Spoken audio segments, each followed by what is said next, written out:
Good afternoon, St. Louis, Missouri, Philadelphia, Pennsylvania, Atlanta, Georgia, next to Berlin, Georgia, Germany.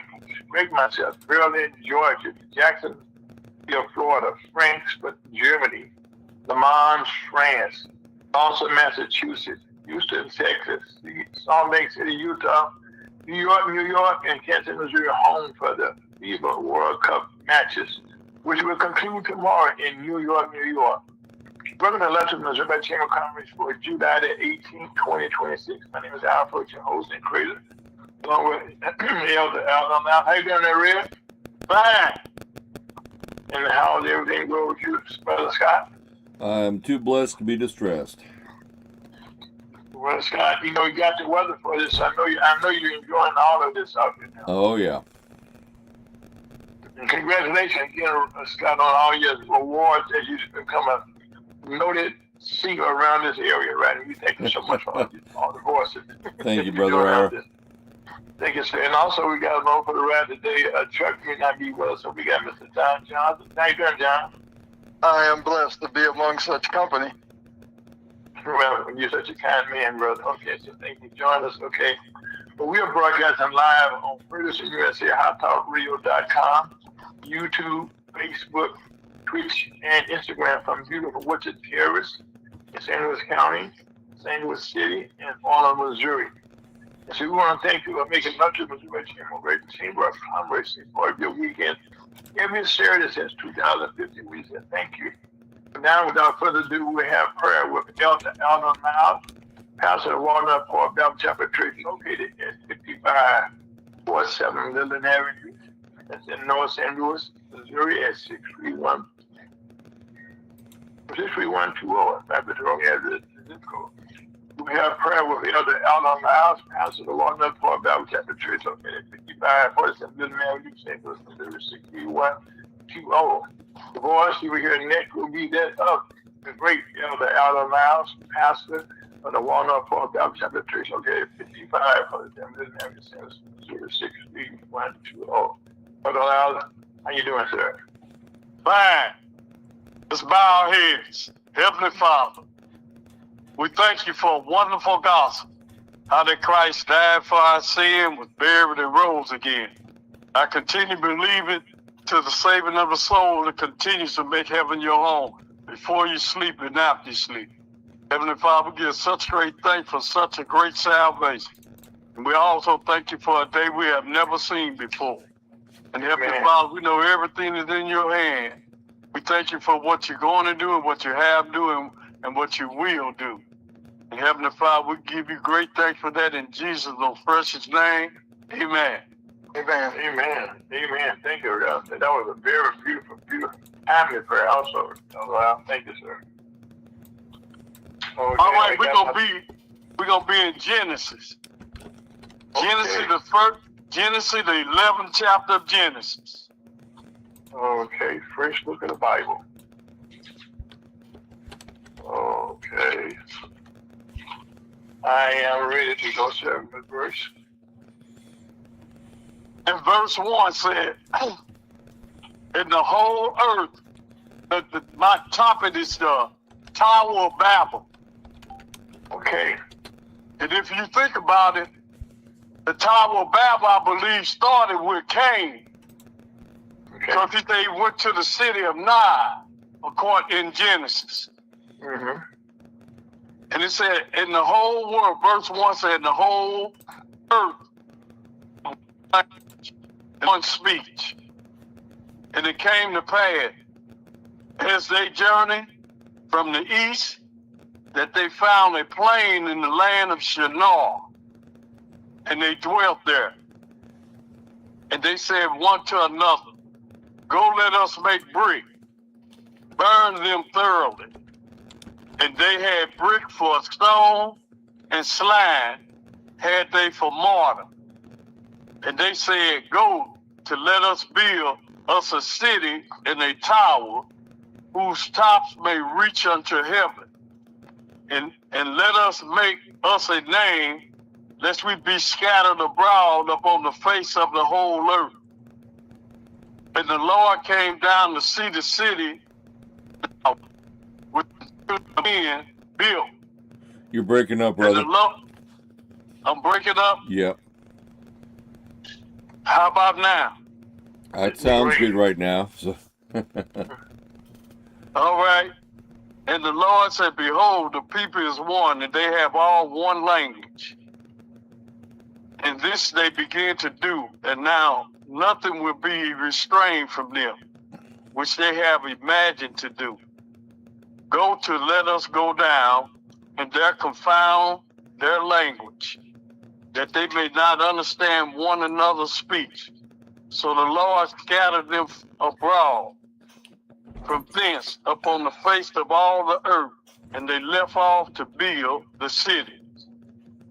Therefore is the name of it called Babel, because the Lord did there confound the language of all the earth. And from thence did the Lord scatter them abroad upon the face of all the earth. Amen. I'm stopping with that part of Babel, and then we're gonna go to Isaiah. And this what I'm talking about is pertaining to the world. That's why God said, "Don't love the things that in the world." Amen. So we go to Isaiah, the 46th chapter of Isaiah. Isaiah 46. Okay, I got you, Rick. All right, and verse 1. Now this topic is talking about, notice what this said, Babylon's idols and the Lord. Now that's talking about the same thing, the Tower of Babel. And that's in the world. Baal bowed down, Nebo stooped. Their idols were up on the beasts and up on the cattle. Your carriages were heavy loaded. They are burdened to the weary beasts. They stoop, they bow down together. They could not deliver the burden, but themselves are gone into captivity. Hearken unto me, O house of Jacob, and all the remnant of the house of Israel, which are born by me from the belly. Now you know Israel, this is talking about Babylon's idols and the Lord. Israel, they was wicked, stiff-necked. They were stiff-necked people, even though they were children of God.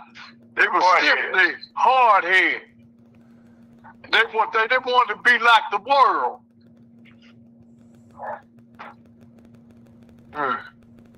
Which are born by me from the belly, which are carried from the womb.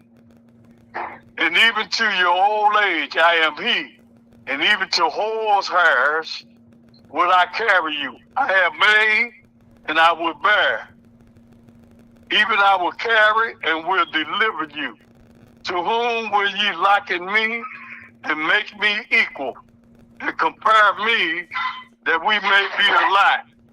They lavish gold out of the bag. Ain't that familiar in the world? Yes, it is, sir. We know right now, sir. That's going on right now. Yes. And the weight of silver in the balance, and hire a goldsmith, and he maketh it a god. They fall down, yea, they worship. They bear him up on the shoulder, they carry him, and set him in his place, and he standeth. From his place should he not remove. Yea, once you cry unto him, yet can he not answer, nor save him out of his trouble. Remember this and show yourself men. Bring it again to mind, O ye transgressors. See, they steady acting wickedness toward God. After man got in the world, he still was acting a fool. And that's what they're doing today. Look at all this chaos out here today. People driving crazy, running lights, ain't having no license plates on their car. They don't pay taxes no more. Look at all that the mess they doing. And then they're Killing dangerous. each other. Yes. Remember the former things of old. For I am God, and there is none else. I am God, and there is none like me. Declaring the end from the beginning, and from ancient times the things that are not yet done, saying, my counsel should stand, and I will do all my pleasure, calling a ravenous bird from the east, the man that executed my counsel from a far country. That's overseas on the other side of the world. Yea, I have spoken it. I will also bring it to pass. I have purposed it. I will also do it. Hearken unto me, ye slow, you stout-hearted, that are far from righteousness. I bring near my righteousness. It should not be far off, and my salvation should not tarry. And I will place salvation in Zion for Israel, my glory. Lord wants you to be saved. Y'all need to believe the gospel out there in the universe, the death, the burial, and the resurrection of Jesus Christ before judgment come up on this universe. Because it's coming. You don't know the day or the hour, so you got to be ready, not get ready, but be ready. So you got to be already born again before this take place, or else you're going to hell. Come down. Come down. The judgment and against Babylon. It's all about Babylon. Come down and sit in the dust, O virgin daughter of Babylon. Sit on the ground. There's no throne, O daughter of the Chaldeans. That's Abraham's generation. But thou should not more be called tender and delicate. Take the millstone and grind meal. Uncover thy locks, make bare the leg. Uncover the thigh, pass over the river. It said uncover the thigh. Look at them out here in the world. All these young ladies walk around here with their behinds out. Come on. And may having people to lust after them. God forbid that. That's an abomination against God. They whoremongering and all kind of carrying on out here. Thy nakedness should be uncovered. Yea, thy shame should be seen. I will take vengeance, and I will not meet thee as a man. As for our Redeemer, the Lord of hosts is his name, the Holy One of Israel. Sit thou silent and get thee into darkness, O daughters of the Chaldeans. For thou shalt not more be called the Lady of Kingdoms. I was wroth with my people. I have polluted my inheritance and given them into thy hand. Thou didst show them no mercy. Upon the ancient hast thou very heavily laid the yoke. And thou sayest, I shall be a lady forever, so that thou didst not lay these things to thy heart, neither didst remember the latter end of it. Therefore, hear now this, thou that art given to pleasures, that dwelleth carelessly, that says in thy heart, I am, and none else beside me. I shall not sit as a widower, neither should I know the loss of children. But these things should come to thee in a moment, and one day, the loss of children and widowhood. They should come upon thee in their perfection. For the multitude of the sorceries and of the great abundance of thy enchantments. But thou hast trusted in thy wickedness. Thou hast said, none seeth me. Thy wisdom and thy knowledge, it hath perverted thee. And thou hast said in thy heart, I am none else beside me.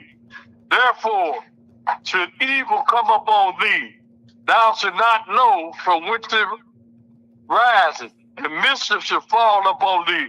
Thou shalt not be able to put it off.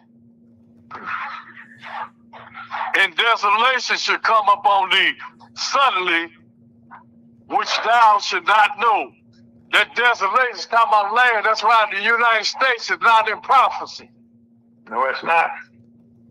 Stand now with thy enchantment and with the multitudes of thy sorcery, wherein thou hast labored from thy youth.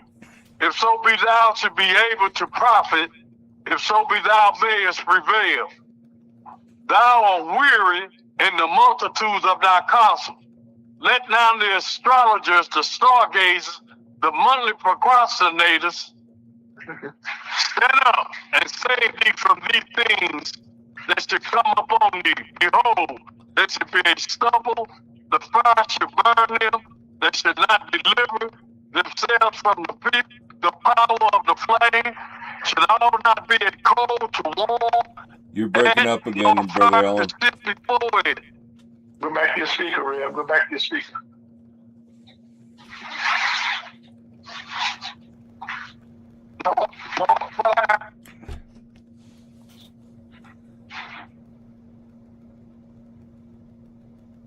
Oh, let me see. They should not deliver themselves from the power of the flame. There should not be a cold to warm at, nor fire to sit before it. Thus should thou be unto thee, with whom thou hast labored, even thy merchants, from thy youth. They should wander every one to his quarter. None should save thee. Amen. May the Lord have a blessing to the reader and hearer of his word. Elder Lyle, we want to thank you for that beautiful, beautiful passage that you brought us, from the beginning up until present time. We say thank you so much, Elder Lyle, for a beautiful, beautiful lesson today. I mean, in fact, as Scott would say, I must say, he's always on the money when he comes to it. So I think, Rev, you covered a lot of stuff there and said a lot and said a mouthful. And I should tell us, that we all speak foreign languages together, and we create more languages every day, Rev. But one thing for sure, that tower never was built. Now man trying to get to the moon, trying to get to heaven, now in the spaceship. There was something that I was saying a couple of months ago, that time flies, when the Americans went up there, when they came around the moon, excuse me, and they came back, they sent a picture back that showed the earth sitting out there all by itself, with the water and the land, you think being in place. Like God said, I'll put you in darkness. And he made us, in Genesis, that he said, first couple of chapters in the end of Genesis, he made us out of darkness.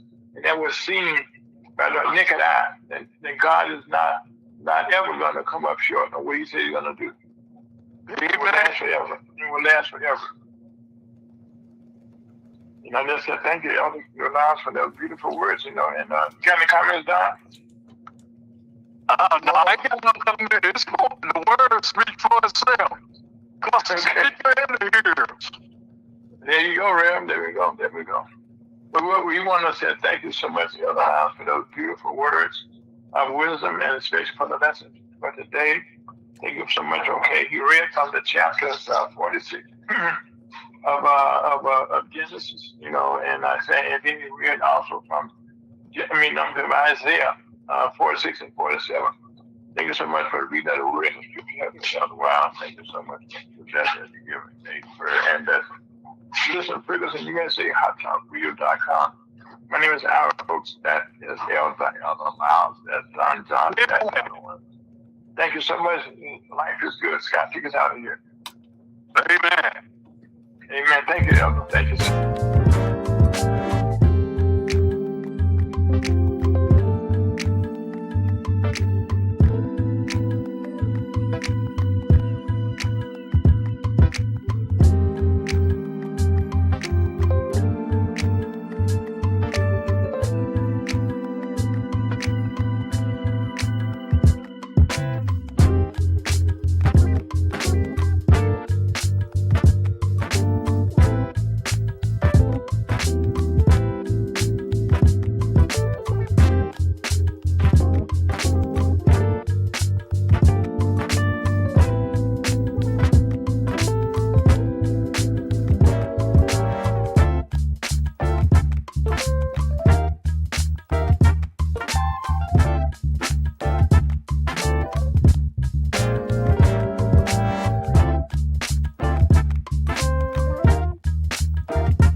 Welcome back to lunch with the Missouri Chamber of Commerce on a beautiful, beautiful Saturday afternoon. The summer is here, without a doubt. The heat is out. And so now we asking you, if the heat is bringing out more medical issues, this is a word that I'm trying to pronounce, okay? Don, help me out. Psychoporosis. Psychoporosis. This is a foodborne illness that's been caused by the psychoporosis. That's CYCLOOPSORA parasite. Now, this is something that's creating problems all over the country right now. The outbreak has shown its link to shredded lettuce supplied by a company by the name of Teleform, and was served at the Taco Bell restaurants initially across Indiana, Kentucky, Michigan, Ohio, and West Virginia. Ira, the pronunciation is cyclosporiasis. Cyclosporiasis. Cyclosporiasis. Cyclosporiasis. Yes, sir. Cyclosporiasis. Yes, 3 times. Cyclosporiasis. Cyclosporiasis. But anyway, right now, this is something that's, it's sweeping the country. So far, we have had over 1,645 cases. This was as of yesterday. Those figures probably have changed over the weekend. And also, they were reporting 94 hospitalizations. And thank God there have been no deaths. And also, across the, as of Friday, 21 cases of explosive diarrhea parasite is being investigated across 34 states. So right now, what we can tell you, if you get any vegetables, any lettuces, anything that you're getting in that department, wash it, and then cook it. This parasite has been caused, by people, pieces, getting into the food or something. So this is something that we cannot be. That's why we always have wash your hands. That's something we were taught. And also the CDC has advised customers to avoid eating shredded lettuce in these states. Not good. So I would say, if you can avoid lettuce, don't eat it. You don't take no chances.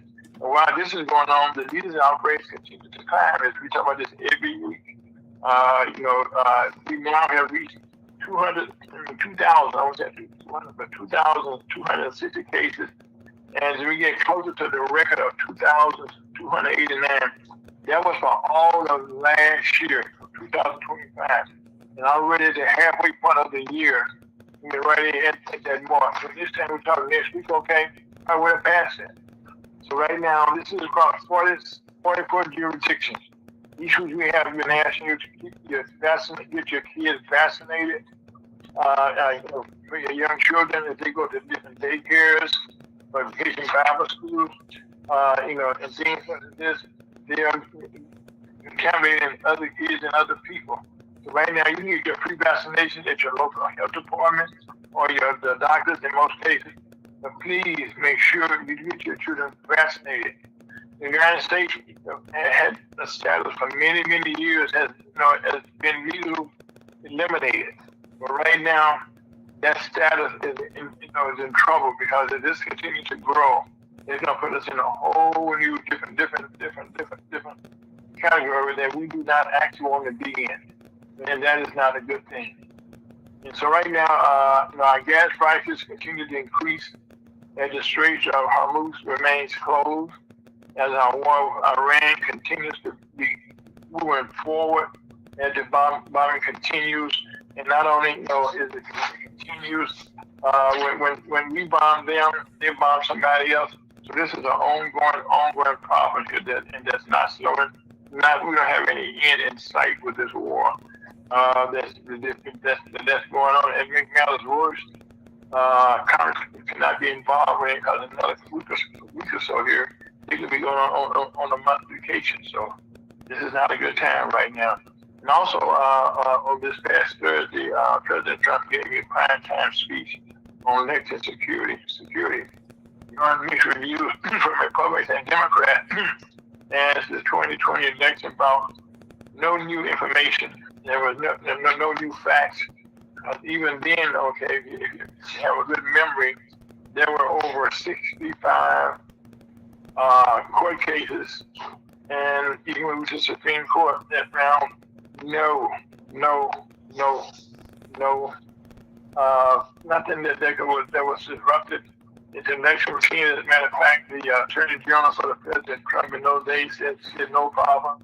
So did everyone in this administration. So anyway, so right now, in my personal opinion, the United States, as a matter of fact, support for the Save America Act has not gotten support from the Senate Republicans or of the country. So before the speech on Thursday night, the Republicans had a plan to already in place. Right now, they know it's not going forward. So trying to get in place with what they did. Since they cannot pass the Save America Act, the United States House of Representatives have introduced a resolution adding $10 billion for essentially to save America, Save American Act, the Voters Act, and they also added $12 billion to agriculture. Now this is kind of slide this through the back door, because all bills that involve money had to come from the House, and so it is now since the Senate and the House, they both got to pass the budget bill.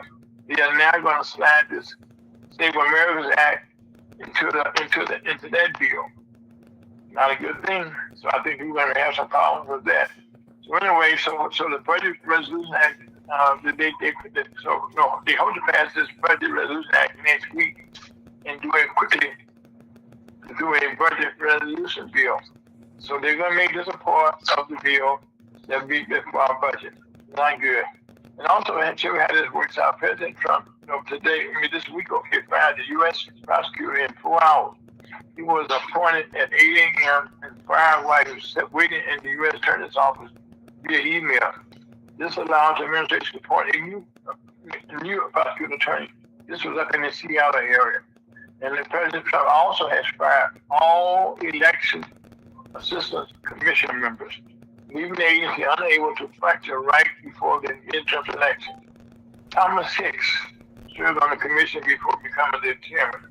He was fired by email from the White House that he was preparing to attend the National Secretary of State conference, who were meeting in South Dakota. That's 10 minutes before he got there. He worked with over 400 election officials from both sides of the aisle. The agency has two top lines that think they can still do. The Help America Vote Act.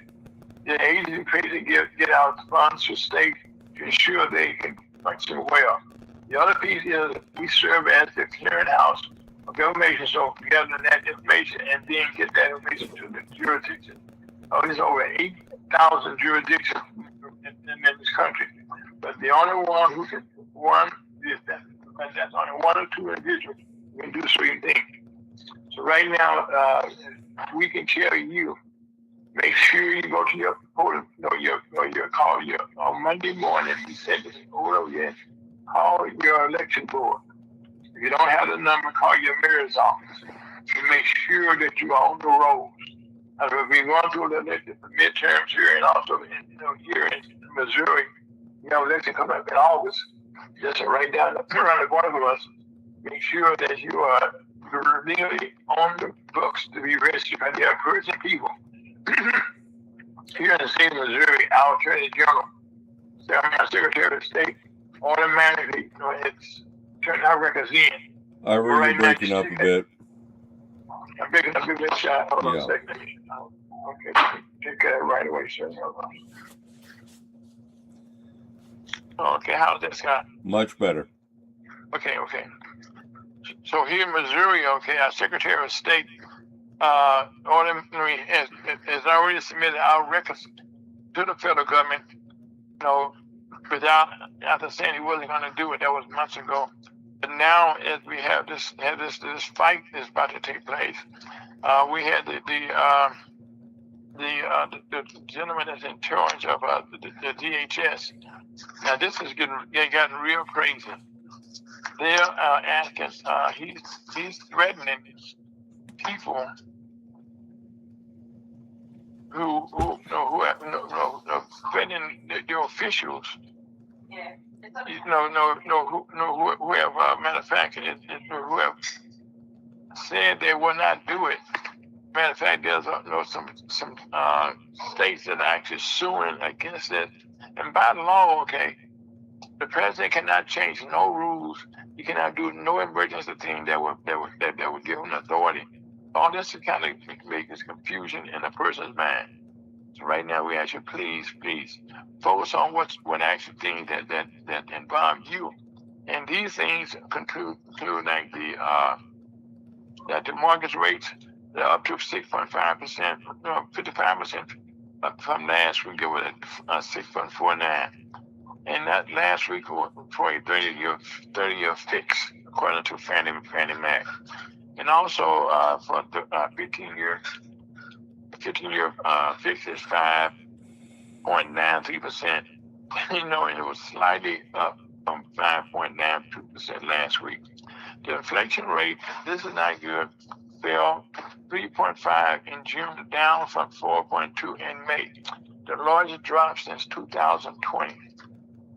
Jeez, boy, this is not good. And also, another thing that's in the news that you're kind of hard to miss. Hold on. This past week, and they had hearings, on TV. That we had on TV that President Trump's choice for Attorney General Todd Blanche gave the Epstein survivor. Well, first of all, he went before the Senate panel, Judicial panel, and he was asked to be nominated to Senate Judicial Committee, and he gave several testimonies, and right now they need all the Republican votes that he can get to be confirmed.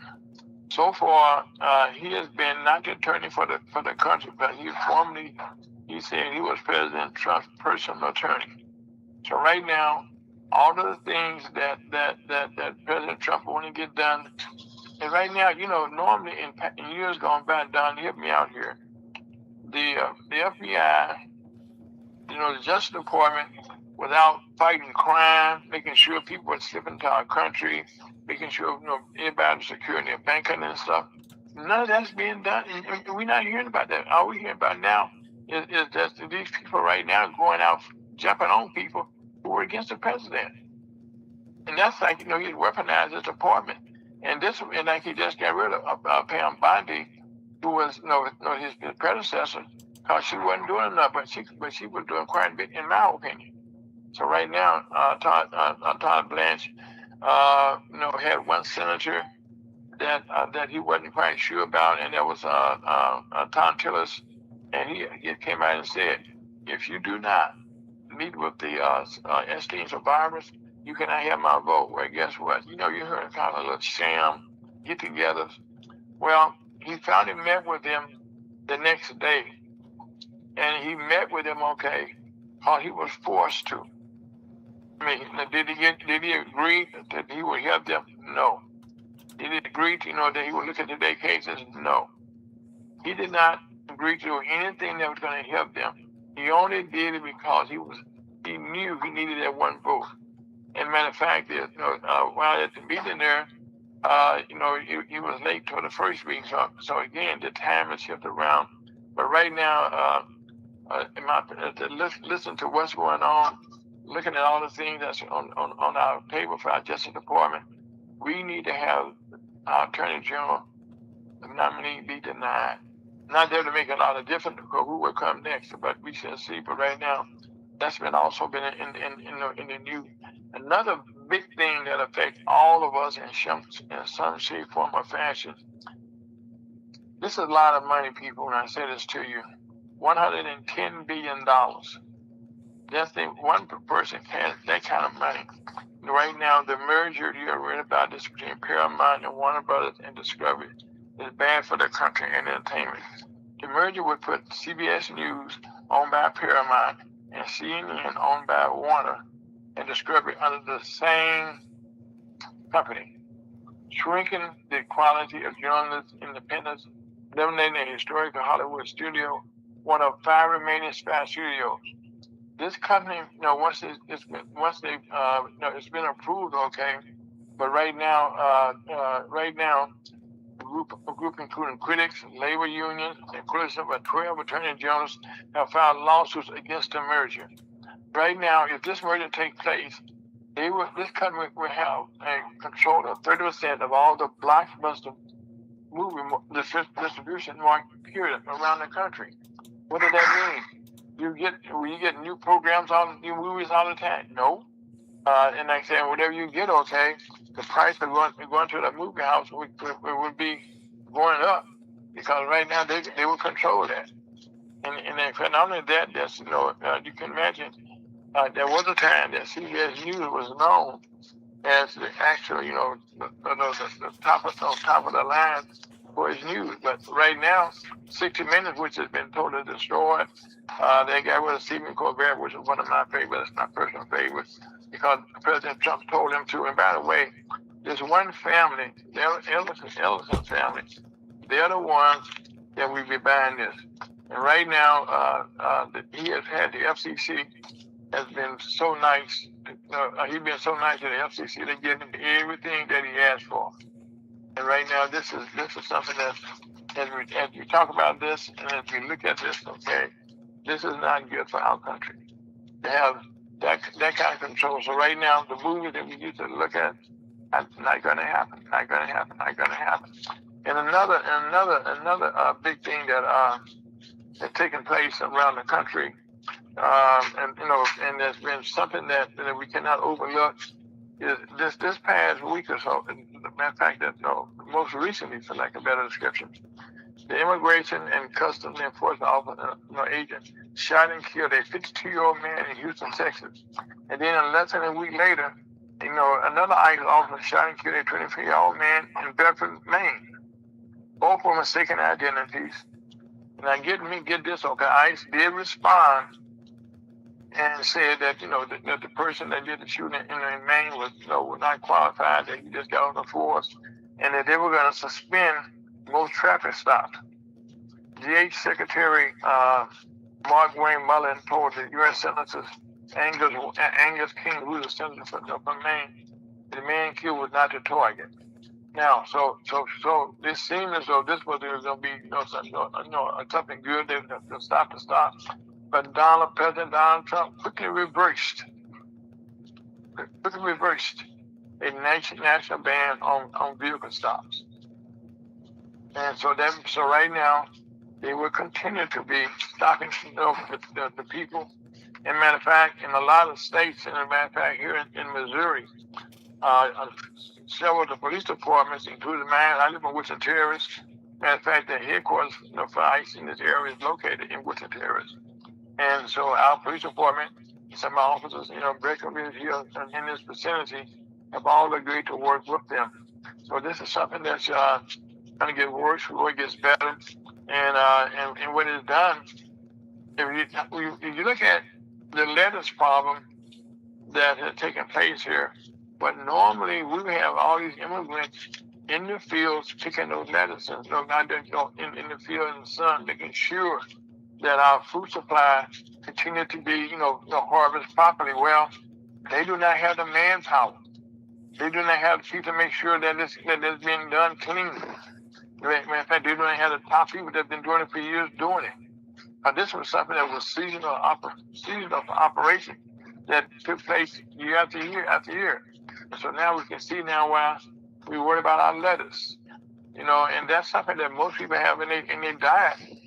Taco Bell, not just Taco Bell, you got McDonald's. Most of the restaurants nowadays use lettuce in some kind of way. So again, we ask you, please be careful. But again, this becomes because in our health department, we have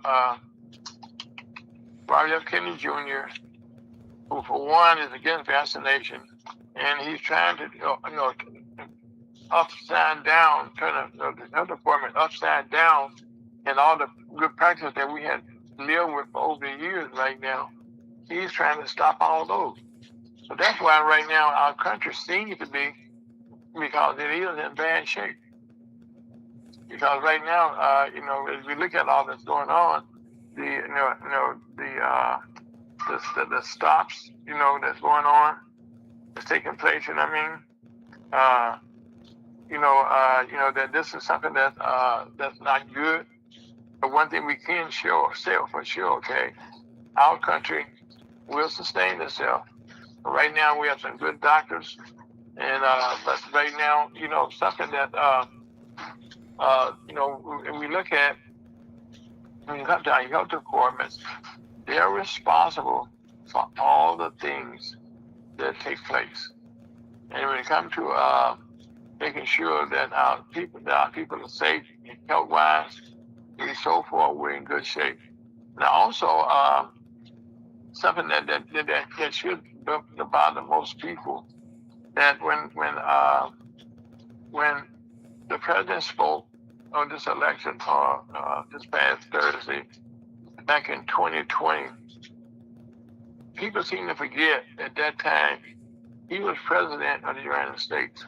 This was the election that was overseen by him and his people. And I say him and his people, the people that were on his staff, and at that time, everyone. So right now, as the Republicans are finding themselves making enemies every chance they get, that most people right now, will not be voted for them come midterm. And so right now, one of the things that everyone in this country has, one right that we all have, that God has given us. We are entitled to vote. And that's the thing that you have fought for, that you on that one day, we all are the same. And on that one day, okay, we should be able to cast our votes, without fear. And like now, not only are they threatening, the voter, okay, they're threatening the people that's controlling, the election board. That's illegal. This is stuff that you just don't hear about in a country like America. And it's just pitiful, okay, how we going in this direction. And that's not a good thing by no means. But again, having said that, we make sure, okay, that wherever you are, this coming Monday, go to your polling place, and go to your election board, and make sure, okay, that you are on the rolls, and that you're there, and that they have not removed you from the rolls. This is very important. And also, to show you about the FCC. The FCC, was created to make sure that everybody, all the radio stations, all the TV stations, all this stuff, okay, will be independent, And during President Trump's speech this Thursday, he actually threatened the networks. The reason was because most of them said they were not going to carry his speech. And the one that he threatened, okay, the record was CBS. So that was the only other major network that actually carry the speech. So again, right now, we need to look at what is taking place around our country, what we're doing in our country, and how our rights are slowly slipping away from us. And also, I'm happy to say that, unhappy to say, workers are now continuing. Oops. Hello, Ira. How are you? How you doing, Mayor Jones? How you doing today? I'm good. I'm running in between forums. I'm out here campaigning. Well, first of all, okay, this is our special guest, Mayor Ella Jones. Matter of fact, she retired as the first black female mayor of Ferguson not long ago. But now, okay, she's taking on another race. and that she continues to campaign for our community right now. So right now, Mayor Jones, exactly what seat are you running for? I'm running for St. Louis County Council District 1 seat. I am number 3 on the ballot. Okay. And District 1 reaches from University City all the way up to a part of Hazelwood on this side of 270. Wow. They go far out as St. John, the municipality, and all the way over to Bell South Neighbors. Mayor Jones, that's one of the largest districts in the county. It is the largest district in St. Louis County. My God. But I mean, naturally, you know, I'm on the air. We voting for you here, okay? But I know that that you've been, you know, that here, you know, that you've been, you know, shown to be a good campaigner and to work very hard. But you also have been a person that fights for the people. Yes, right? all the time. All the time. And, you know, while I was mayor in Ferguson, I only been out to chair 3 months. And while I was mayor, you know, I just left a forum. I was letting them know when during COVID, and it was really cold, and Canfield Green had changed ownership. And the new owner wanted to put them women outside in the cold with them. Oh, no. I'm like, oh, no, this is not going to happen. I went in there and I lit into that man. I think he thought I was an angry black woman. Let's call this what it is. I called a press conference on him, everything. And he told the press, as soon as the vouchers come, we're not going to put them out. No, you ain't going to put them women and kids out in the cold. You done lost your mind. Well, see, Mayor Jones, see, that's why I said you have a track record, okay, of making a difference. As a matter of fact, when you took control of Ferguson, let's be honest about it, it was in total chaos. People were coming and going. But right now, okay, if you left it, there's been all type of development in the community. Okay, Rosen Valley has thrived. Okay, Yeah. the River League has expanded to that community, providing more resources for the people. You know, so I mean, I can't think of too many things that negative that took place upon your administration. Well, thank you. We didn't have no negativity because we rolled up our sleeves and went to work. Yeah. That nursing home that was closed on Chambers and Harnett, I worked with a medical group, and I went to Jefferson City and testified so they could get their license to open up that nursing home, Arbor Hills. And people who live in Ferguson got top left jobs there. Now, Mayor Jones, right now, okay, in the first district in St. Louis County, what are some of the things that need to be dealt with that haven't been dealt with? Well, the number one thing is public safety. Yes. And we need crime prevention. Our young people don't know conflict resolution. Yes. And they're out here carrying these guns, killing up themselves. Now, you know, at one point they had a young man was murdered. He had his funeral at the Diamond Funeral Home in Ferguson. A gun battle broke out there. And then at the STEM school several months ago, a 13-year-old was murdered there. So North County needs to get together and do crime prevention. There is a bill that has been passed in St. Louis County called Save Lives Now.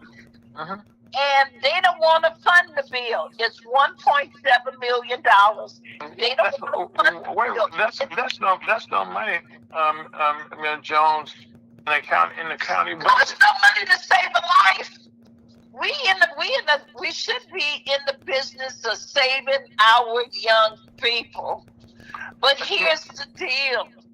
I sit on East West Gateway Council of Governments, and they just was awarded $267,000 to work on the Save Lives Now project.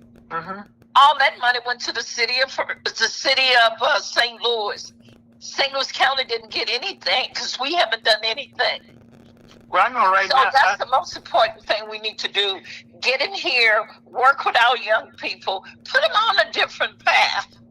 Let them know that there are people out here who care about them, who can get them in skilled labor. Because skilled trades is, the men are dying out. And we need plumbers, we need carpenters, we need electricians, we need pipe fitters. And those skilled labor jobs can afford a family a good living. My husband was a journeyman electrician for local one IBEW, International Brotherhood of Electrical Workers. He did a phenomenal living for us. And I was retired from Boeing. And when he retired from Boeing, he was making $55 an hour. That ain't chump change. We need to put our kids on a better path. And also, John, one of the things about that's so important, okay? One thing that's so important, okay, is that AI cannot take these jobs away from these jobs that require a person to be there physically. And, and they cannot be replaced by technology or computer, because this is something that requires physical attention from the body, from the hand-to-hand coordination in most cases. Yes. So we need to get our children looking at skilled trades. As a matter of fact, though, right now, I know one of our good friends, Brian Williams, is running, for county executive, and the trades have been a part of my life, most of my life. Okay, I've been involved in unions, and I started a training program down in many years ago in St. Louis, back in the 70s. We trained blacks in broadcasting back in those days. And we were able to train blacks. But the funny part, Ms. Jones, is before we could get our people fully trained, the radio station, KMOX and all these great stations, they were taking out people right away. Yeah. They want. All the major radio stations wanted somebody black on the air, and all they wanted was somebody that had a background. And even in St. Louis City and County right now, when the cable franchises came in, we were able to get blacks trained through double hitters, which is kind of fading out now. But they were required to train people in St. Louis County and St. Louis City in technology such as how to handle a camera, how to do light and sound. And those jobs became jobs. They got the St. Louis Cardinals, the baseball team, the Blues hockey team, the football team. They were here. These are some good paying jobs. It all became because of the training programs. Right. So we got to get our youth interested in those skilled labors, skilled trade. John, let me say something, okay? Not only did we get our young people, okay, this is an opportunity for people. You don't have to be a young person to become an apprentice nowadays. You can be in your 40s and 30s, okay? Right. You can be a painter. Yeah. A painter, right now. So so you don't have to just be a young person. I know right now my grandson is working on being an apprentice with Local 1 himself, as we had this conversation, okay? But now, having said that, there are people in their 40s and 50s, because see, as you said something early on, there's a need right now and these projects are taking place around the country. They're building more buildings, building more housing. They have to have people to do that. Right.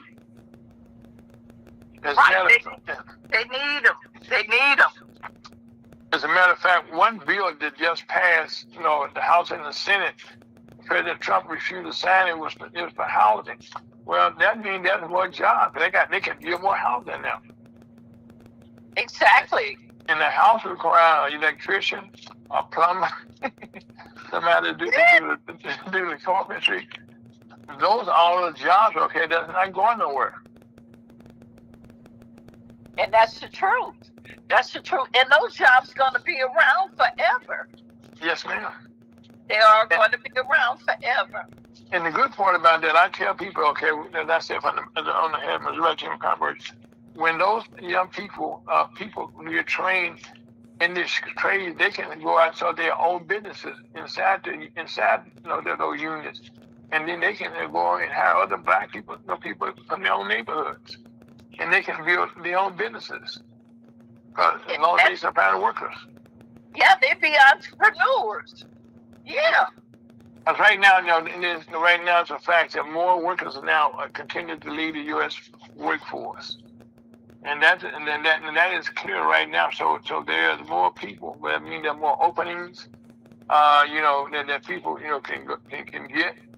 No matter what trade you want to go into, there's openings for you.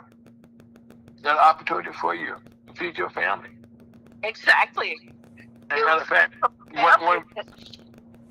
yeah, you give them a good quality of life. let me ask you a question, Mary Jones. I know that in Ferguson that you have moved on at your camp. What is happening with the old Emerson Electric campus over there?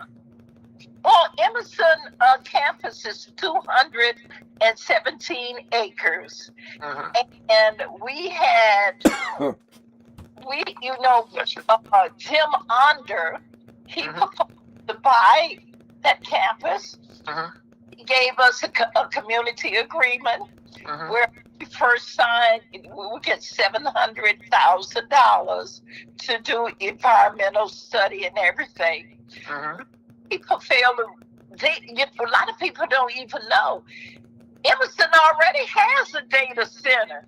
Mm-hmm. And the data center been there since 2008, and it is a gold standard data center. So everybody talking about, oh, Emerson's going to turn it. No. It's already won.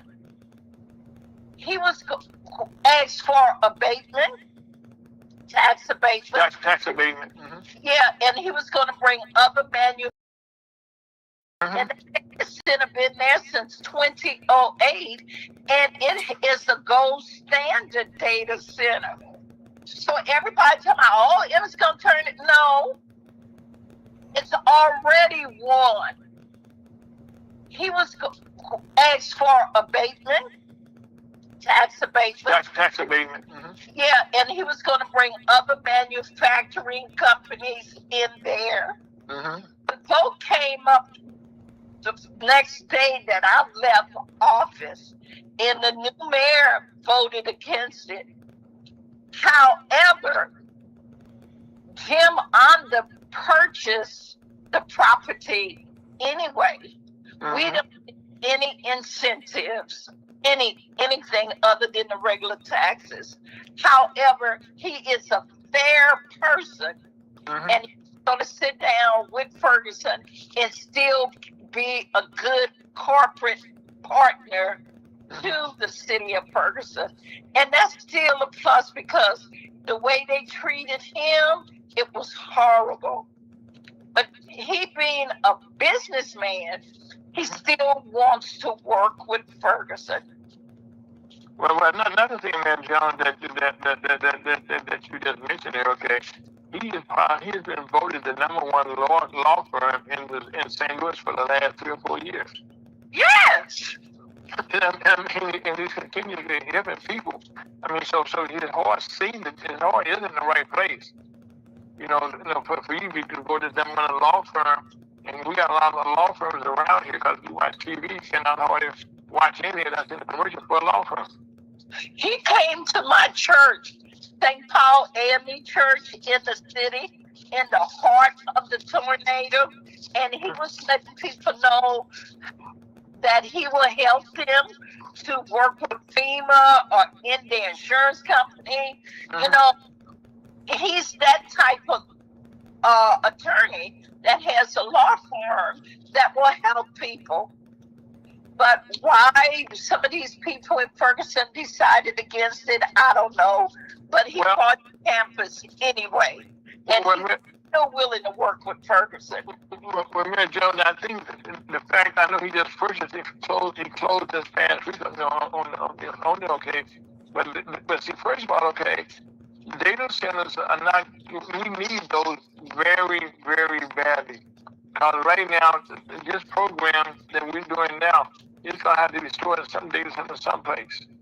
And data centers right now are not going into place. I think in the case with him, there was so much misinformation that was put out there. Yes. And that's what his problem came in, is that it was negative. One of the things, negativity sells. So most of your TV stations, they're writing articles, okay, that were not totally truthful. Ira, you're breaking up a little bit. Okay, Scott, let me see if I can do something about that right here, okay? How's that? Any better? That's better, thank you. Yes, much, much better. Okay, so I was saying that the misinformation about what was going on in Emerson, that data center right now is one that is self-contained. Yes. And that's the thing that people are looking for. As a matter of fact, the Google is building one out in the rural areas that's self-contained. Yes, and like he told them that they were going to generate their own electricity and sell some back to Emeren, and they were going to do their own water cooling system, and people don't understand. If you go on Lindbergh and McDonnell Douglas Boulevard, you think that fountain is out there for no reason. No, that big fountain on Lindbergh and McDonnell Boulevard, that water is used to cool all of those computers that McDonnell Douglas had. It's not using any extra money. It's saying, like you said. Well, see, that's one of the things. Okay, people look at this way. He still owns the land. He's still going to do it. But right now, I think, so you just said, okay, he's continue to be a good corporate citizen for the people in Ferguson. Working with them to make sure, okay, that jobs are created. And there's always opportunity, okay, down the road. There's a sense that they took to us. It's not totally out of the picture. No, and like he said, he is gonna have union workers. Because your house has got to be built and everything. He's still going to use union workers. He's still going to pay prime wages. And that's the influx for Ferguson economy. We got all those restaurants on Forest Road. Somebody going to get hungry. Somebody going to get hungry. They got, Elicious, the Brew House. We got King of Soul. We got Hyde. We got Taste. We got the Chop House. Somebody is going to get hungry. That's helping our economy. Yeah, but not only that, he's helping, the economy is, close by. One of the things, I'm going to change the subject for 1 second. Early on, we were talking about crime and the crime. And out here in the last, I'm going to say on the Missouri side of the river, okay, a young man just killed 2 people on the Bi-State bus. Well, they caught him hiding out in Berkeley. I mean, and you have people shooting people, leaving them for dead. People right now are getting these guns and they're not trained on how to use them. No, a lot of these parents are leaving these guns where these kids can get a hold of them too. But if we were kids, you didn't go in the parents' bedroom, number one. And number two, okay, they put their guns up under the pillow, up under the mattress. Well, that don't work nowadays because the kids are in there. They're going to find those guns. And I know, and Ferguson has gun locks, and anybody can go up to the police department and ask for a gun lock, no questions asked or anything else. They want to get these gun locks in the hands of these parents so, you know, these guns will be safe where these kids can't get their hands on them. Well, Mary John, you mentioned that there's some money, okay, that was approved in St. Louis County, less than a couple $1 million, okay, for safety. That hasn't got funded. What can you do as a council member to make that a reality? Well, when I am elected and go on that council, the first thing I'm gonna look at that Save Lives Now bill that has been passed and has not been funded. I want to know why it hasn't been funded. What can we do to get it funded, and apply to East West Gateway to give some funding toward it. So that's the first thing I'm going to do. In addition to that, St. Louis County had an $81 million deficit. Who does deficit spending? I know I can't do that in my house. I won't have a house. I can't. They got to build that $81 million down to $40 million, but it's still $41 million has to be reckoned with. So I'm gonna go in there and look. So let me ask you a question, okay? In a case like that, there are two people that should be responsible for this. You know, there's the chairman of the council, or chairman of the council, and the county executive. Yeah. So why couldn't they work together to get that done? I don't know why they can't work together. Now, you know what? That question you asked me, every time I knock on the door, people say, why is so much pettiness? Why so much infighting when they should be working together? You know, while I was mayor of Ferguson, everybody didn't agree with me and I didn't agree with them. But we worked together because of the people. We were elected to serve the people. And when you lose sight in serving the people, then you get caught up in all your emotions. You can't do that as a leader and be effective. You can't do that. You know, Mary Jones, we have another co-host with us today, Don Johnson. It was on the program, on the phone right now. John, say hello to Mayor Jones. Hello, Mayor Jones. How are you? I'm great. How are you? I'm blessed and I'm happy about it. Okay, so Don, do you have a question for the mayor? Well, I mean, with the mayor, my question is, how do we get the need to be involved in the community where it even trickles down to the high school kids that they want to do some volunteer work in order to gain some experiences in what they can eventually graduate or either enroll in and hold down a job? Well, we got to go to the unions and have them come out and do a career day. Now, we did one at Florissant Valley about 2 years ago. They had all the skilled trades in the other auditorium in the big gym. And they had busloads of kids coming in.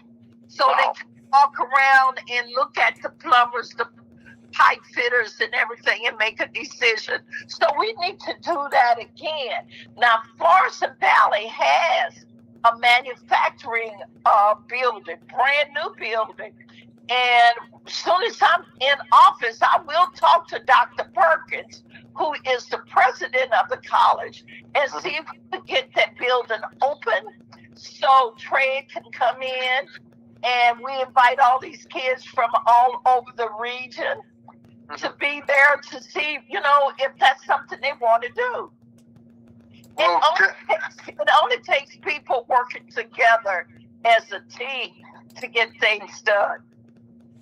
Well, I guess my only question in that area is that with these unions, do they ever give a history of the union?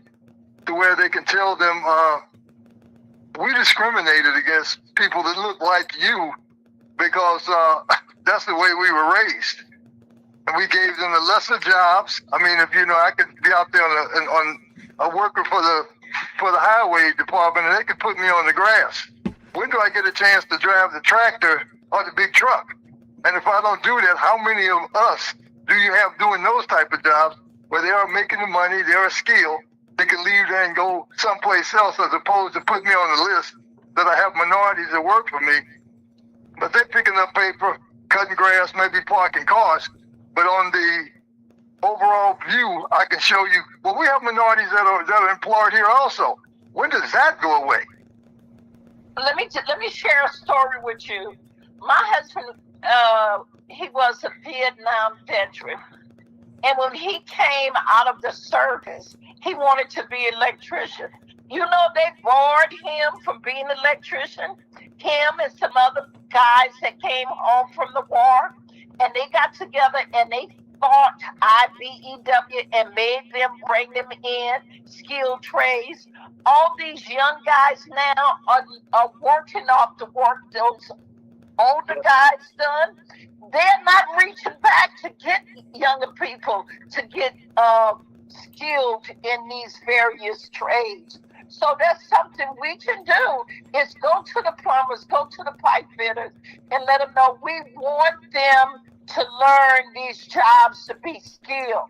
I know the plumbers have a huge workspace, office space in Earth City, and it's overflowing with black young men. So it's just getting with the heads of these skilled trades and let them know we want them to be more than laborers.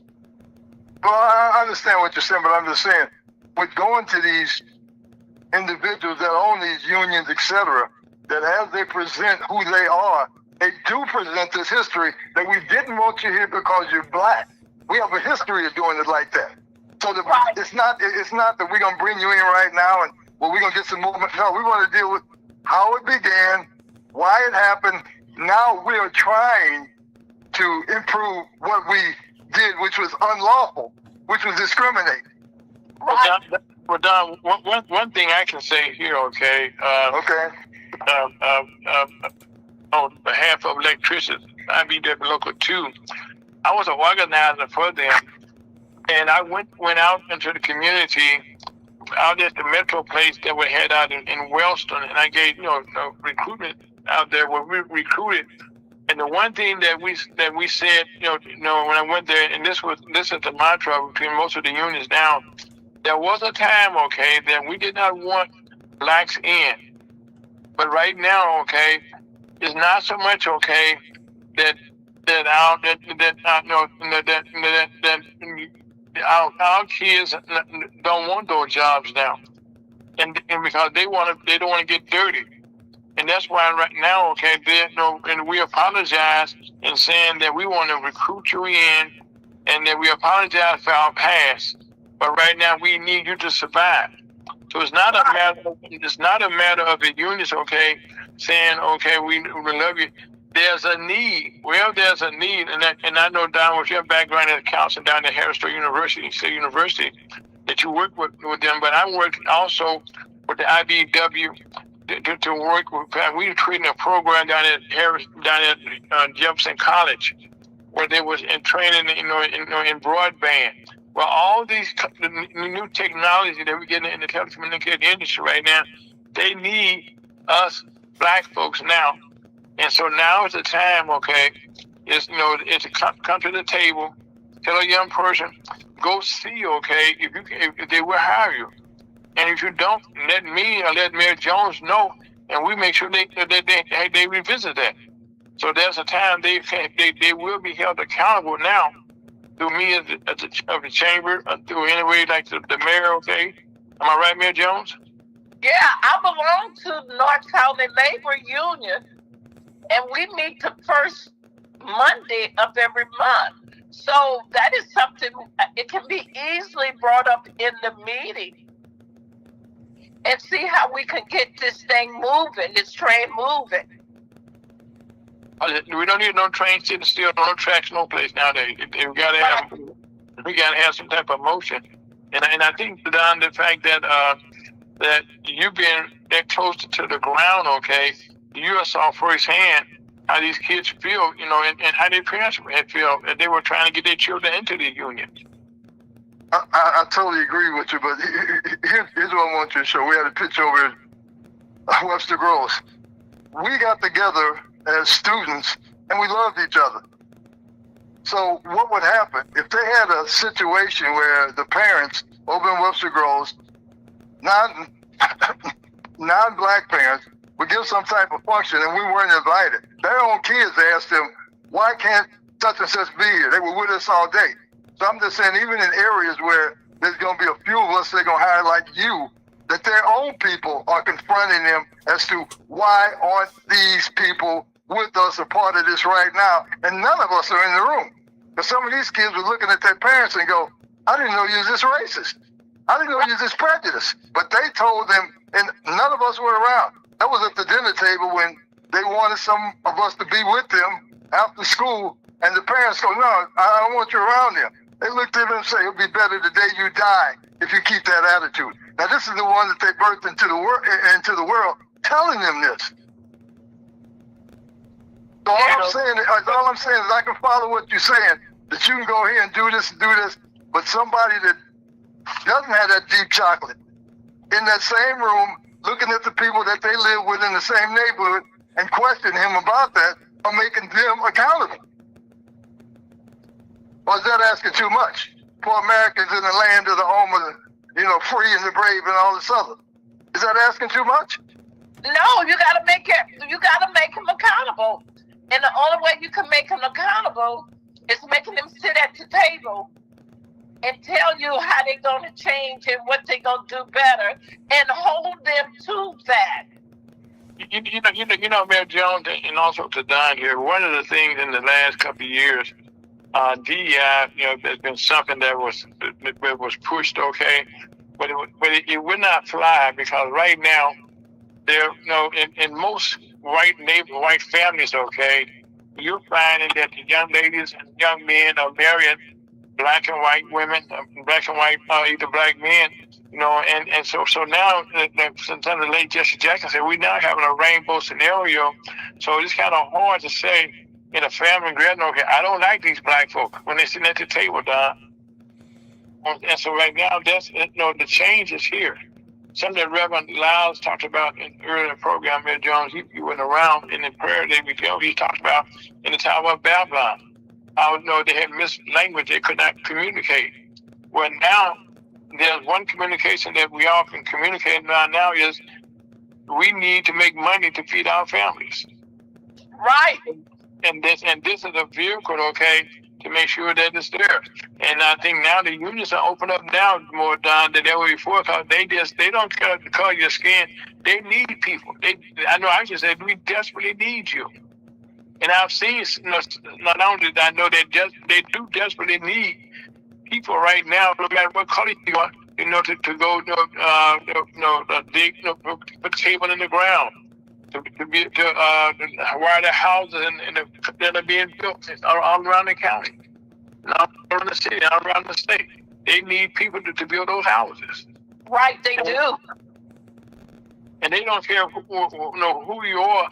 They're saying, like right now, when I was, in fact, years ago, we had a big, Don, you may remember this too, Don, we have a big do once a year down at the convention center where all the county and the city high schools came down to the career day.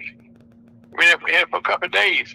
We had all the unions down there, all the corporations down there, where we would bring all the unions through there, okay, so they could talk to their councils for the next year, how they could get involved with different corporations and different businesses. And one of the largest participants, okay, they had the largest booth down there, were the unions. And that's everybody else standing around. That's something we got to reinstitute. We got to do it again. Yes. I'm not saying the unions won't be there. I'm just saying when you get these kids, or when you recruit them, you deal with the history of the whole situation. Mm-hmm. So you let them know this is an opening that we deliberately close the door on people that look like you. Oh, If yeah. you want a pickup truck, or if you want, work to get you one, you want some skills, now we will be held accountable. Well, right now, Don, one thing I think that, for a fact that everyone's been held accountable because we're in a generation right now that each person has a encyclopedia in their hands with their cell phone. So you can't laugh at your history. You can't laugh at what you did do, because it's right there before you. I can follow what you're saying, but we got a president that said what? We don't need Black history. Now, where's he coming from? And who's on him? And who's on him? Well, right now, Don, we had a president that was on the national TV the other day, and both sides of the aisle concluded, okay, there were no more new facts, and that the election in 2020 is gone. It's gone. And since that time, the same political system, the system, okay, the election system, just got elected president not long ago.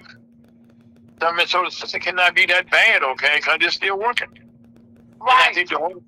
And I think the whole world looked at the United States and said, we do have one of the best electorate. And so right now, that's Donald Trump's personal opinion. And everybody's entitled to it. Exactly. Very much so. Man, One thing that's very important. The August 4th primary.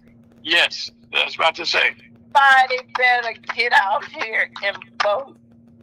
We need to flip the Senate, and we need to flip the House of Representatives. Mm-hmm. Everybody needs to get out here and vote. We And right now, man, many registered voters who don't vote, but they Yeah. complain about what's going on. So we got to get the people out to vote. And they don't have to wait till August the 4th. Early voting starts on the 21st. mm-hmm. They could go to... They have about 16 locations this time. They could have. go to UMSL Student Center. Mhm. They could go to the Recreation Center. They could go to the Board of Elections. And they could go to the library on Lewis and Clark. Or in Clayton Library. Most libraries. Place. You don't have to wait till August the 4th. I know I'm going Tuesday morning to the Board of Elections. I'm going to cast my vote. But I will be voting early myself, man, John. I used to love to just have the feel of voting on election day, okay? But once I voted last time, voted early, it felt good and said that's something I already made my commitment, okay, to the person I want to commit it to, and you got to try to change my mind. Well, I played it in line over in Clayton, okay, at the library. So I know what you're talking about. Yes, and I think that's why I said, I think that the people nowadays, that there are more opportunity. But as I say on this program every week, please call your election board up or go to the election board, make sure you have been purged, removed from the rolls. Because right now the rolls are being purged every chance they get. So make sure that you go there. And also the thing that this Save America Act that President Trump is trying to push through, they're very, John, I'm not gonna put you on the spot, but I'm gonna put you on the spot, right? You've been an elected official several times over. Well, I know you got a passport, but if you didn't have a passport, would you have a birth certificate to show written who you were? No. We never had to use a birth certificate. Now, how many people? And I use you as an example, okay? That, and you've been married, okay? So your married name has changed. From what was your maiden name? If you don't mind me asking. I was a Palmer. Palmer? Yeah, I was a Palmer out of Louisiana. When I went to change my name on my voter registration, For my marriage license, I think, and I had that with me. But that's Right. about it. I know my wife had to do the same thing. But now, okay, that's out the window. Well, now would be out the window. Not yet. It's not out the window yet. And I said would be out the window. Well, let me ask another question, okay, that people need to talk about. In Missouri, okay, they're attempting to change the Constitution for the state. Our legislators have not always been effective in making new laws, like the gambling, some things that didn't pass, the right to work and stuff. And the people came out and got a petition to go, okay, and they put things on the ballot and they passed. Well, there's a move afoot now, okay, to change the laws now. And I never heard anything so crazy that they said now that in Missouri we have 8 congressional districts. And each congressional district, one congressional district, okay, can overrule the other 7 if they want to vote a different way to change our Constitution to get something done. That's crazy. You ever heard? It's crazy. And that's why we said, telling everybody, vote yes on Amendment 1. But as for water and stuff, that's already in place. But vote no on 2, 3, 4, and 5. Vote no. Yeah, the legislators going to try to keep us from putting stuff on the ballot, petition to go stuff on the ballot. And then you got that where people come out, it's good if we get abolished income tax. Well, if you abolish income tax, where you think that 60% going to come from? They're going to tax you more on groceries. They'll tax you more on gasoline. So don't buy into the foolishness. Well, that's the one thing, okay, that in my discussions with people, they say, well, if you're going to abolish the income tax, where is the money we're going to get for taking care of our trash pickups? Right. Paying our bills for our municipalities. You know what I mean? How are we gonna find money for that? You know what I mean? That's even for money to pay government salaries. Mm-hmm. I mean that's the first thing you want to know, okay? But some good friend of mine said they're gonna find it someplace, okay? And it's not where and it's least likely where you want them to take it at. Exactly. And they try to get people to believe, oh, you're going to get an extra $3,000 a year, but they're going to turn around and take it back from you. Yeah, I mean, $3,000, over a year's period of time, you don't see it. But wait a minute, $3,000 and the Ameren can charge you more for electricity. The water company may want some more money. The gas company they might want some more money because what? Well, if Ameren got a raise, why can't we get a raise? Okay. And the other thing is, when can we stop this monopoly on these public service companies? So that we tell them, no, you can't go from here to Columbia and still run stuff. No, you're getting too big, so we got to cut you off. When do we get that power? We still have that power. It's a petition. We still can petition our government. They're trying to take it away from us. Right. But we still have the power to petition the government. And that's why I think that's number 4, if members heard right, and that we definitely saying no. Exactly. No, what I'm saying, either one of them, okay. Matter of fact, even as I've been following, the people that's supporting those, they also feel right now that it sounds stupid to them now, okay, even as they proposed it. When you look at these commercials, oh my God, they want to take away the income tax. They put all black people on it. When the next one come up, take a look at it. Well, I do.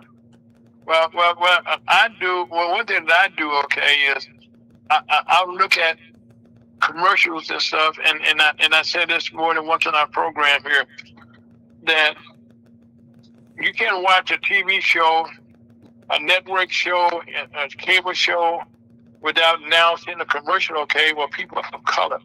Well, 15 years ago, okay, all the commercials had nothing but whites on those commercials. Right. White hosts, white, producers. But right now, okay, most of your, the jobs are now held by, no females now, and not men. And they also, most colors right now, they have this gets me, they have a black and a white female, or a black female and a white man in these commercials, and they show marriages now. Yeah, that's what they doing. They trying to make it look like, well, we don't have DEI anymore, but we still fair. Mm-hmm. That's the pumpkin they trying to sell to us. Yeah, but see, the one thing about DEI, okay, that has to come back, because right now they need DEI, and corporate America needs DEI more so than anybody else does. Because one of the things they want our money. Right. They truly want our money. But I can start our conversation. Go ahead. She's got to go. Yeah, I do. I got to move to the next adventure. No, you working right now, Mayor Jones. You working to get elected, and we just thank you so much, okay, for taking this much time out, and to be a part of it. I think a nice discussion about Scott. Scott, you got anything you want to say, Scott? I'm not in this. Well, what I would like to say, thank you for the opportunity. Vote. Early vote on July the 21st, and the last vote can be cast will be August the 4th. And vote Ella Jones, St. Louis County Council, District 1, number 3 on the ballot. And that includes how many from where to where? The district is from a part of Hazelwood on this side of 270, all the way down to University City, stopping at Del Mar, and it go as far as St. John, Woodson Terrace, Overland, all in that area. It takes in account of the 24-1 and goes over to Bell Fountain Neighbors. The airport and all that. Yes. Berkeley, Ferguson, and most of the district is in my Democratic committee township. So wait a minute, you forgot to let people know. Thank you, okay, for getting you elected to the township. Thank you for that also. Yeah, thank the people for electing me for the city of Ferguson from 2015 to 2023. I just turned out 3 months ago. I chose not to run a third time because I want to run for St. Louis County Council, District 1. And then in 24, they elected me as the committee woman for the Ferguson Township. And I do appreciate every vote that I get. Well, right now, we thank you for taking the time today, okay, to spend with us on Launch with the Chamber of Commerce on FrequentUSCHotTalkRadio.com.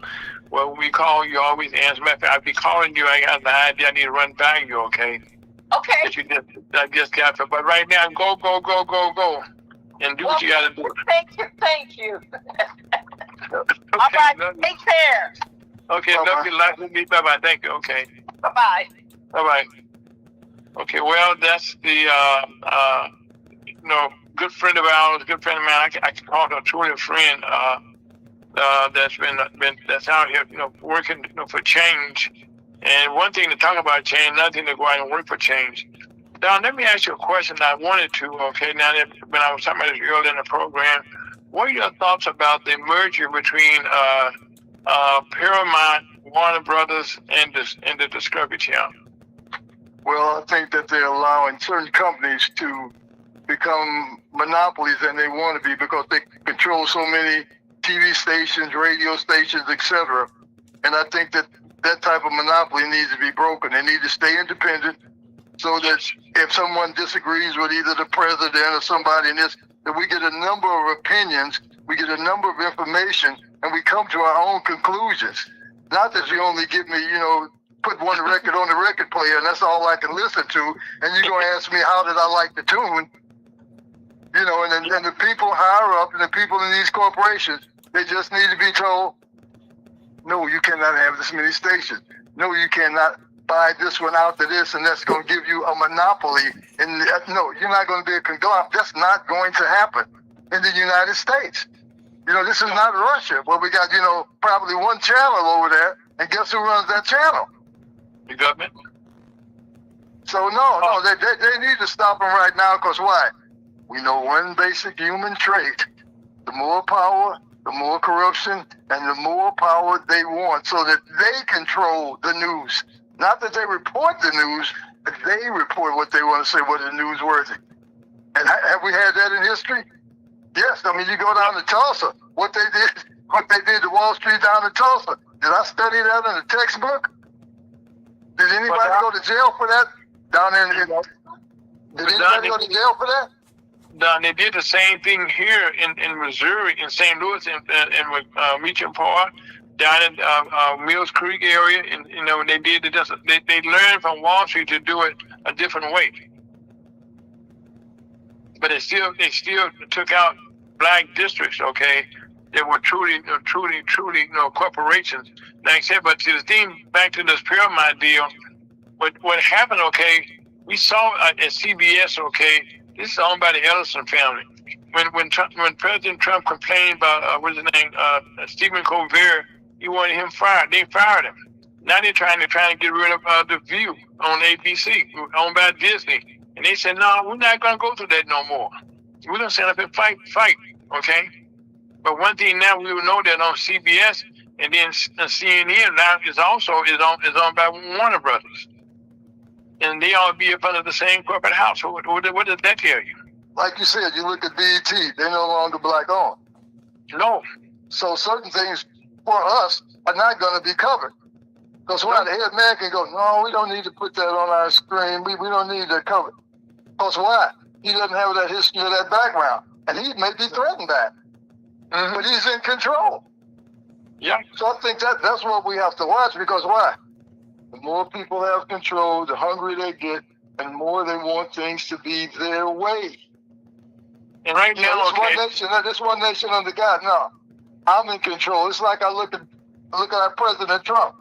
Is he going to be a Putin twin? Is that who he's trying to be? This is the United States. He's not Putin. No. So why put his name on money?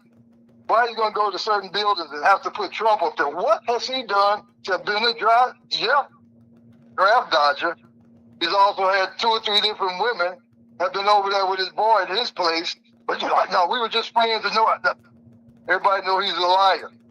So that's why, Don, we can look at what just happened right now up here with the Attorney General. With his personal lawyer, who is now an acting Attorney General, how he only met with the Espen, the women who were disgraced and brought scored for life. After this one senator said, "You won't get my vote unless you meet with those people." Well, he gave them what we call. I can't say that on the air. I know we have free speech. Okay.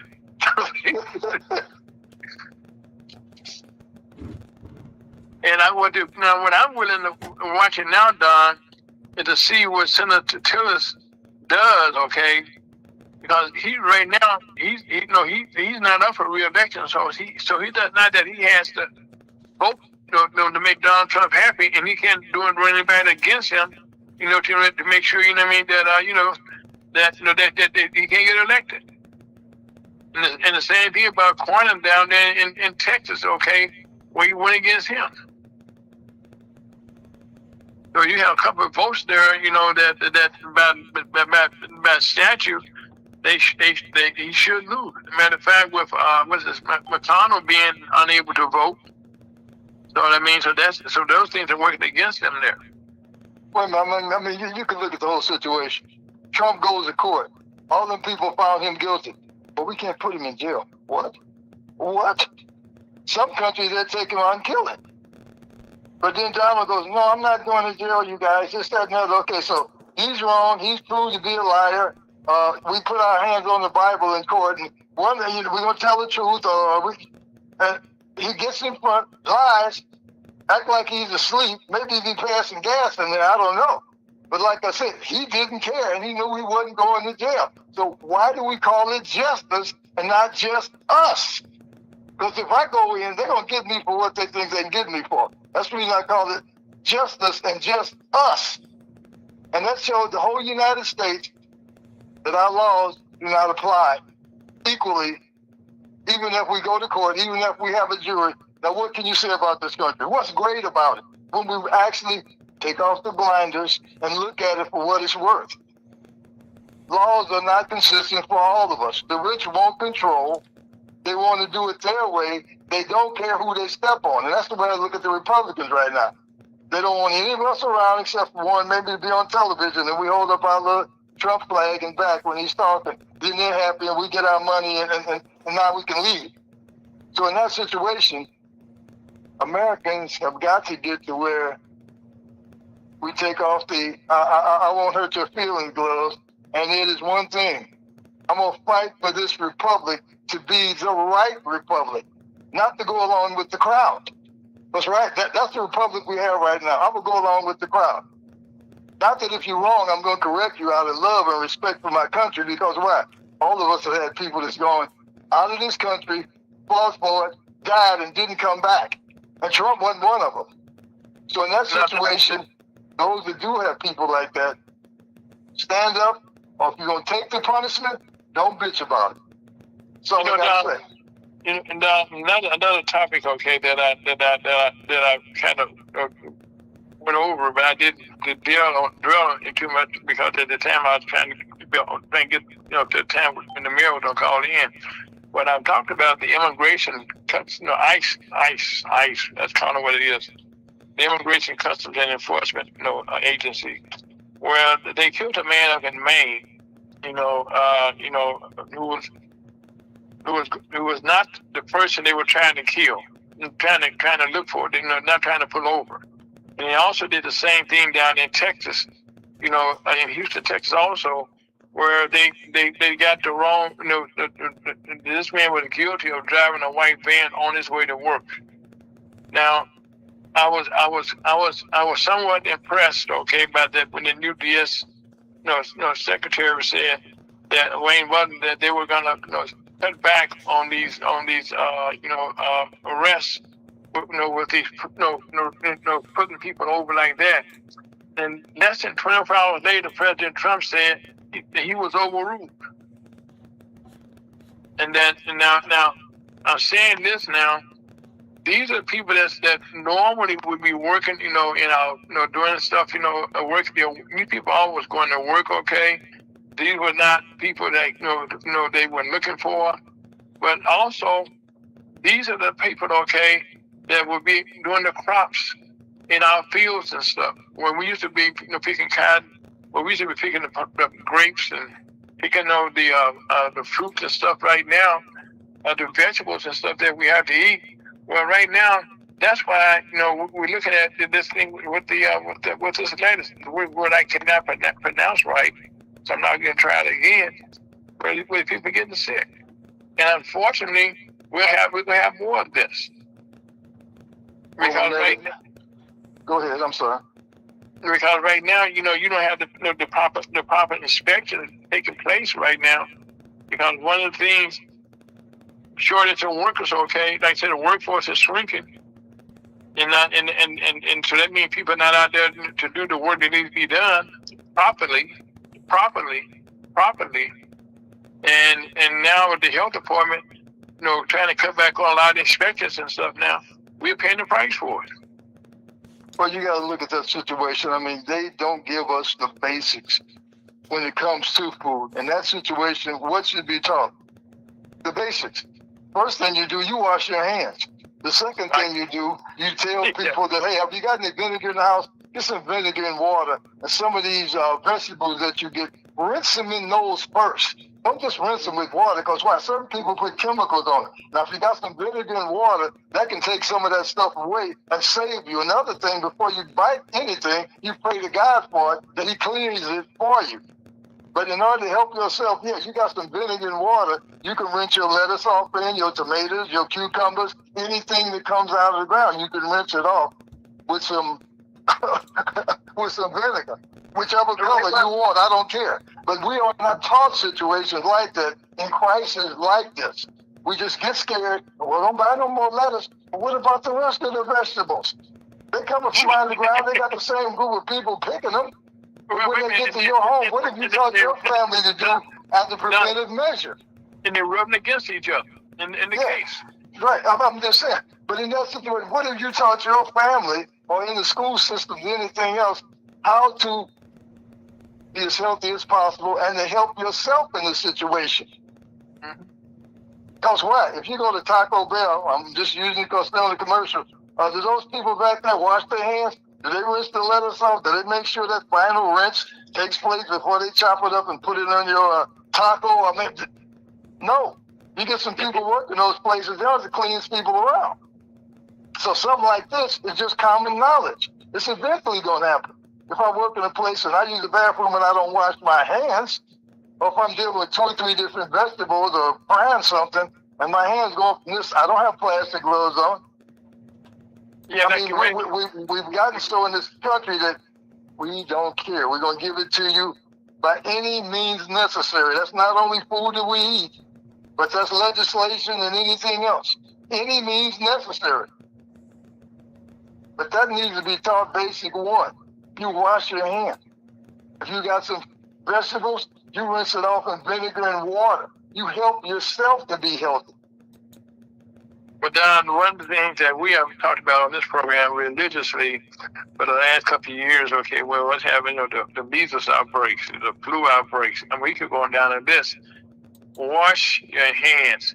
And when you're going out nowadays, put on a face mask whenever you can. Because right now people are coughing.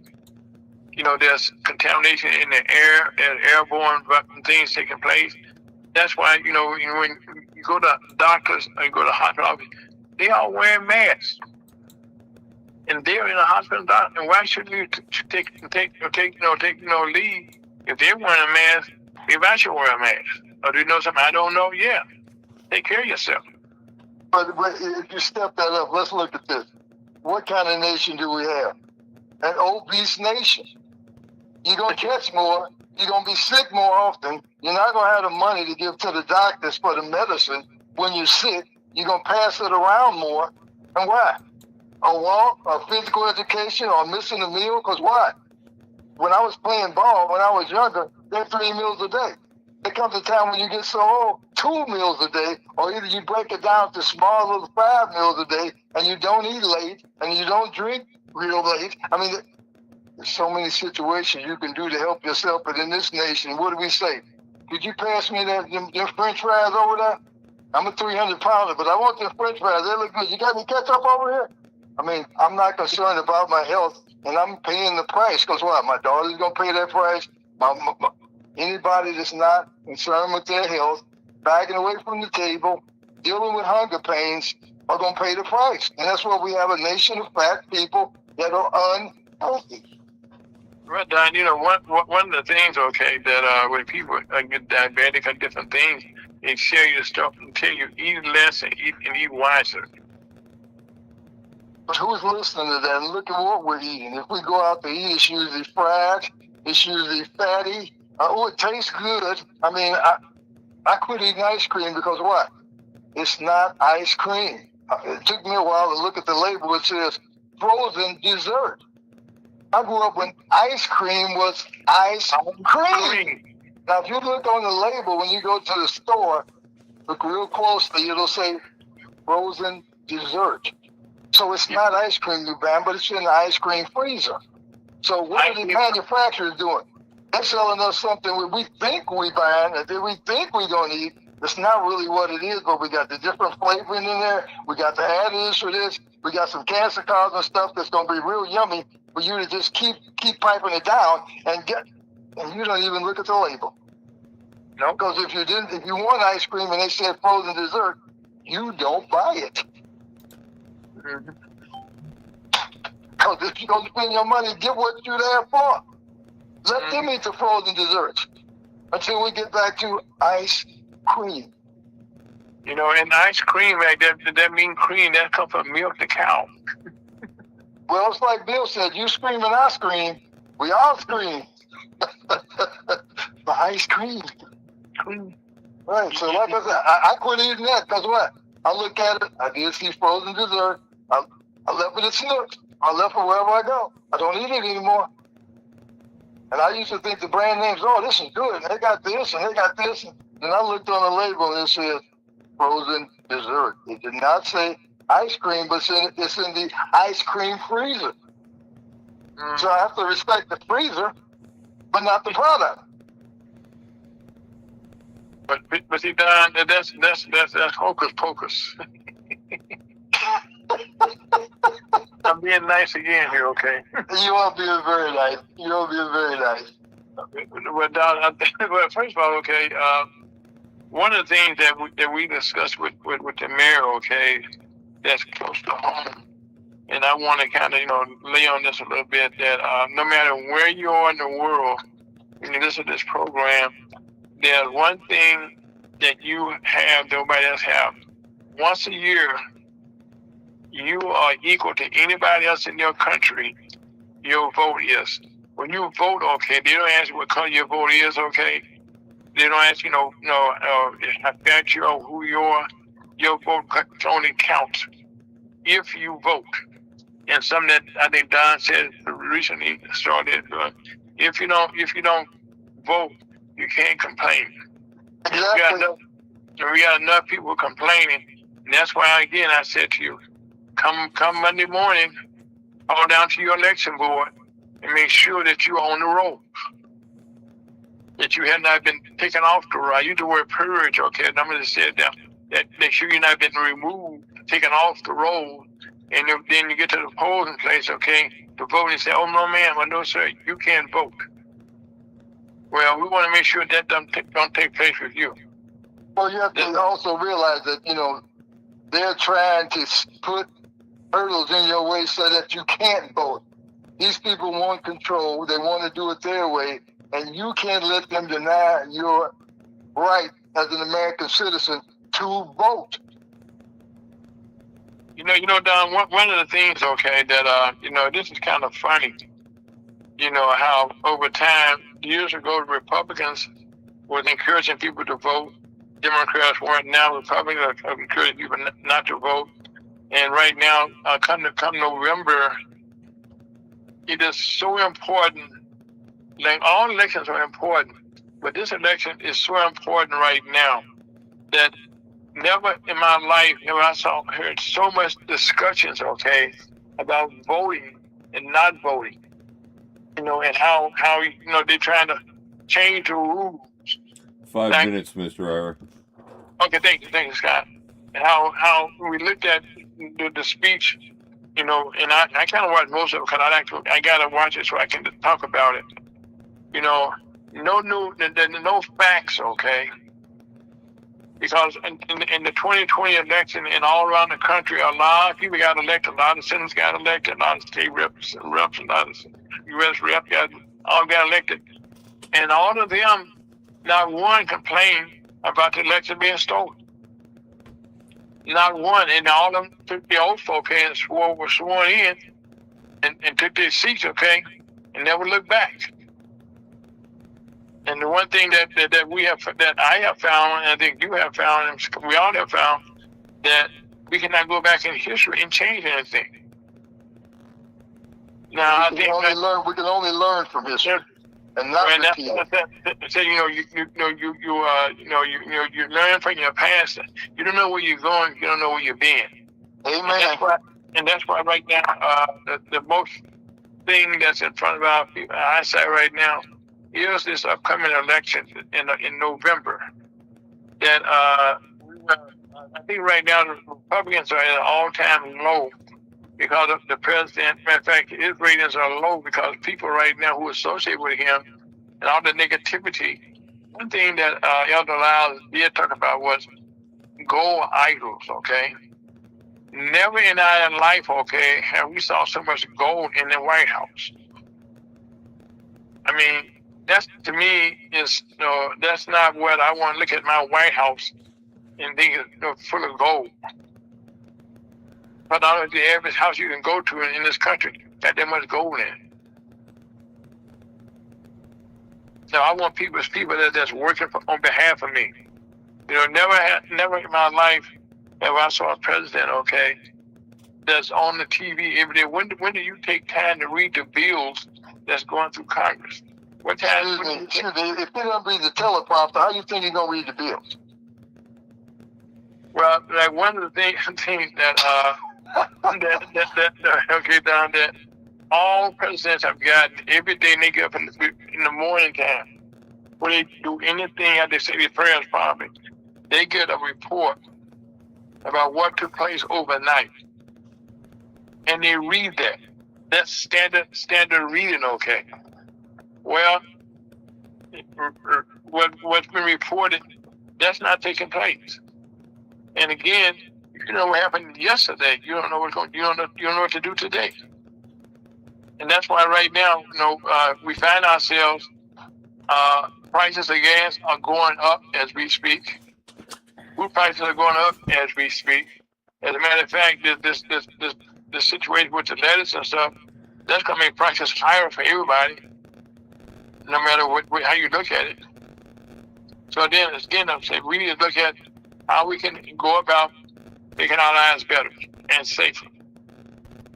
And hopefully, okay, this is our program. We have spread some light, pearls of wisdom that have been helpful to you, get down. So I just want to thank you in advance as we kind of close down here, for taking the time to be a part of this, on a Saturday, from away from your family, to be along with Scott, to actually to be a part of this program, which has been going on since 2015. Well, I pray that God can let your program continue. I pray for you and your family and your listeners, because we serve a God that's alive and well. I know it's going to hit people a certain way, but I just want them to know that, okay? He's not in the tomb anymore. He's alive and well. And he's active in our lives, okay? Oh, well, we know that. So